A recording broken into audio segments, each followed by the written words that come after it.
Well, it's been my pleasure and privilege to get to know Emily over the past 3 years. Emily has been involved both as a student and as the course facilitator in Art to Life. Emily Broman is truly revolutionary for many reasons. One is her keen intellect, which she uses and channels to help people and to make the world a better place.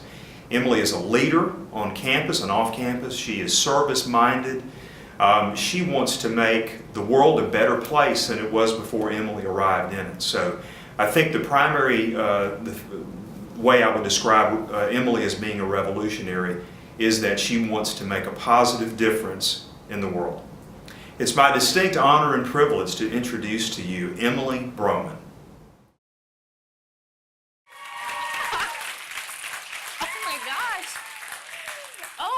I'm gonna cry. This is so embarrassing. You guys have every license to make fun of me. That's truly okay.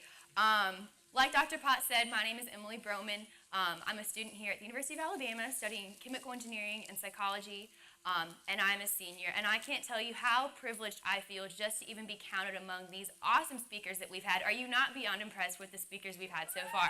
Am I right? Am I right? I truly think they're awesome, and I'll go ahead and tell you that I am the one speaker that has zero gaming experience, and I am not nearly as funny as they are, so I'll go ahead and express my apologies for that. I can't live up to that.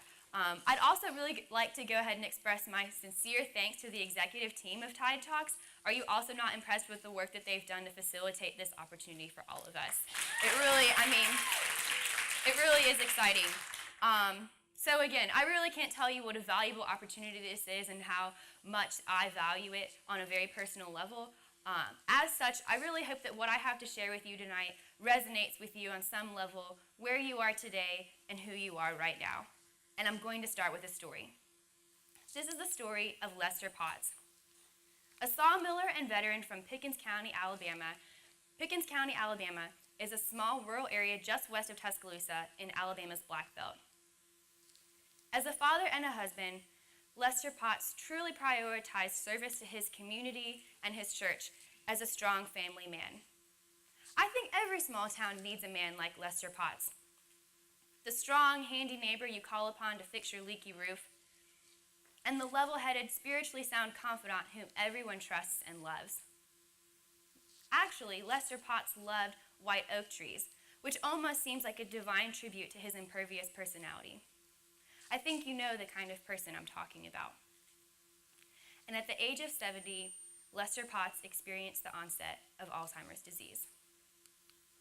You see, Alzheimer's disease clogs the brain, if you will, with a type of plaque called beta amyloid.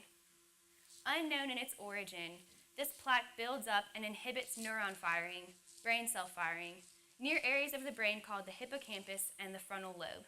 And these areas respectively specialize in memory and higher functioning. As such, Lester Potts began to adopt a demeanor like anything but his old self, and could not serve his community the ways in which he was accustomed to. Some of you have grandparents or even great-grandparents with Alzheimer's disease, right?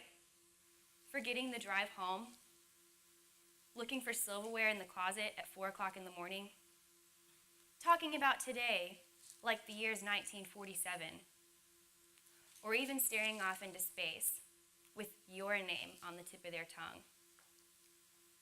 You see, Alzheimer's disease, as a condition that truly robs an individual of their sense of self, really puts somebody in a position where they do not have access to their memories and where they do not have a promising prospect for their future.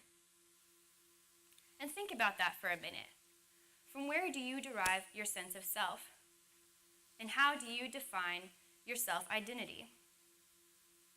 To extract the philosophy from Mr. David Hume, a psychological philosopher from the 1700s, the only thing of which we can be certain is our perception of the world around us. And thus it is our perception of the world around us upon which we build our sense of identity and the ways in which we think we fill our niche in the world. So, again, noting this perspective of somebody who is in the cognitive impairment of Alzheimer's disease, this is a very scary perspective. And this was the predicament of Lester Potts. One day, it was suggested to his family that Lester Potts Visit Caring Days, an adult daycare center here in Tuscaloosa that specializes in artistic therapies for those with dementia and cognitive impairment. As a practical and level-headed man, Lester Potts only decided to go to Caring Days and was convinced to go because he thought he would be conducting facility repairs and manual labor. And then Lester Potts began to paint. You see, something about Lester's cognitive condition actually allowed his creative self to be unveiled. And here you see his potential to be an incredible artist.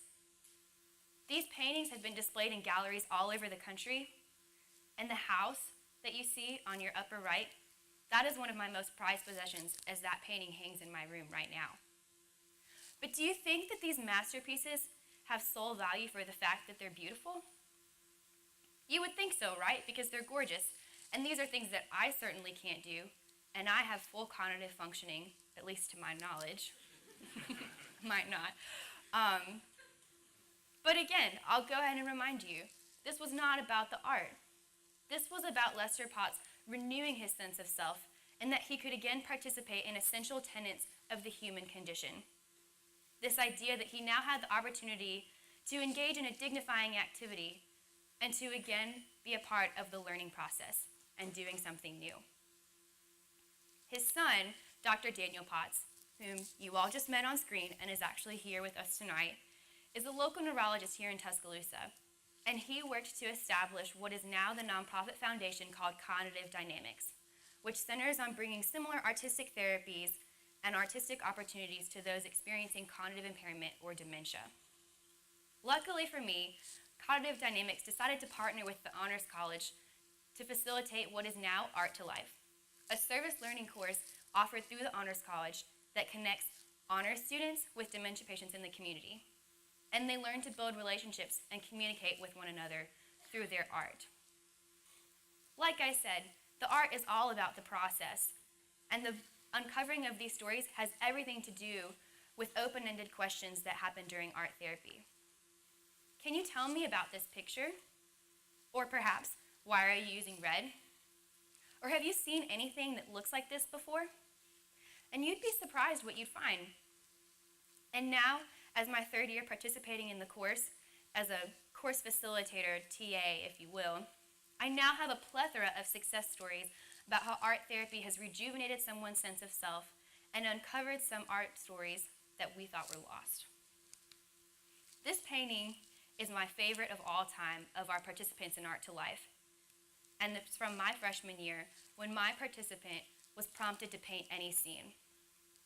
And you all notice that yellow flower in the foreground that's horizontal and seemingly disjointed from the rest of the garden.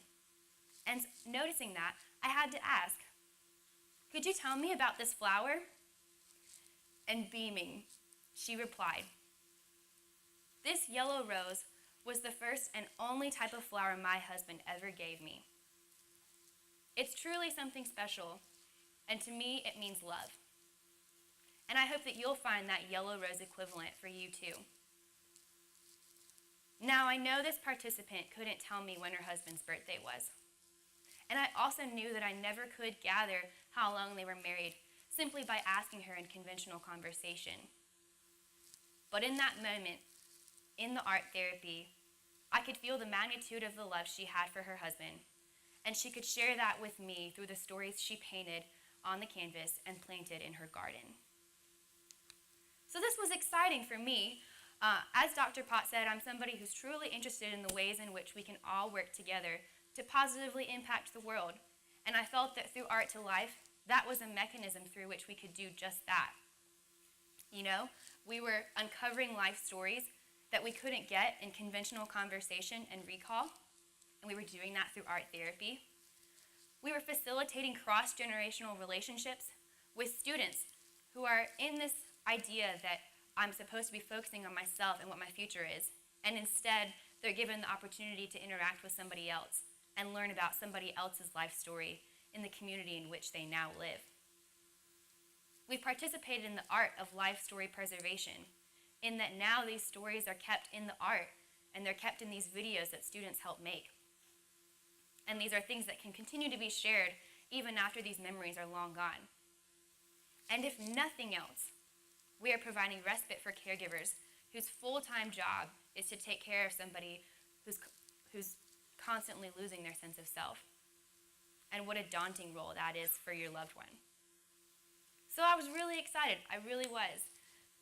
But I'll be 110% honest with you tonight, and it's no secret to any of you either, that Alzheimer's disease presently has no cure.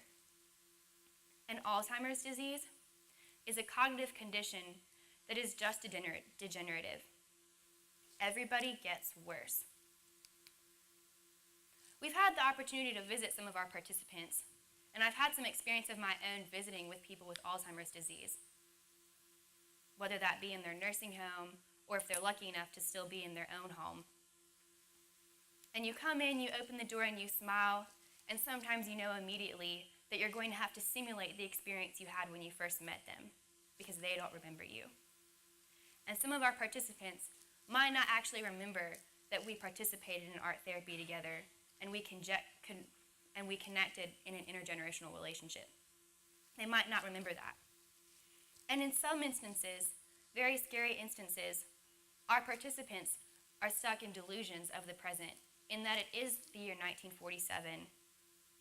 They had breakfast with their grandmother yesterday, and they want to know where you were at their 21st birthday last week. So let me ask you the same question that I have often asked myself at the beginning of this process. Why does all of this matter? Is there any kind of tangible evidence that we're even making a difference if these are things that are not remembered? And if Alzheimer's disease is this degenerative course into this trajectory of darkness, what are we even doing to save them from that? So let me ask you, what really matters? Well, let us think back to this idea of sense of self. Thinking about David Hume's philosophy that our perception of reality is the only thing of which we can be certain, and that our niche in society and our self-identity is derived from that perception, I can isolate 3 things of which we can be consciously aware of our present experience. We know where we think we are, we know who we are with, and we are definitely aware of how we feel. And B, Alzheimer's disease, this wretched condition that robs of the beholder an idea of space, time, and truth, and like I said, is a trajectory into darkness that at best is this idea that everything we're experiencing will one be forgotten. But that leaves what? That leaves the present. This really unique, almost coveted experience where the only thing that truly matters is the present moment. Can you imagine what that's like? Not having any restraint of your past and not necessarily any worry of your future? And in art therapy, we've been able to harness this intergenerational paradigm where the only thing that matters is the predicament of which color to choose in front of us. And in that moment, the only thing of which we're certain is the day we chose to spend together, aware of where we think we are, who we are with, and how we feel. As such, I'm here to tell you that through my experience with Art to Life, I've transcended from this idea that carpe diem is important. I think that our idea of harnessing the potential of the present has a whole lot more to do with our capacity to interact with others than it does for us to say YOLO. When you think about it, our idea and our perception of today, who we are with, how we feel, and where we think we are, a lot of that is contingent upon our relationships, who we are with and how we feel. So think about that. Somebody else's sense of reality is contingent upon how the ways that you might be able to interact with them and convince them that they are in good company and that they feel good about themselves. And so this idea that art therapy has validated somebody's sense of self by giving them new, dignifying activity, a new sense of purpose, and a way to connect with the stories from their past, it is consciously this idea that we have that we can do that for other people as well, those without cognitive impairment. Because investing in other people in today says that they are enough today, that you are more than your memories and you're more than your hopes for the future. So I challenge you today to share your story with somebody else and to invest in somebody else's future. And I thank you for letting me share that with you tonight.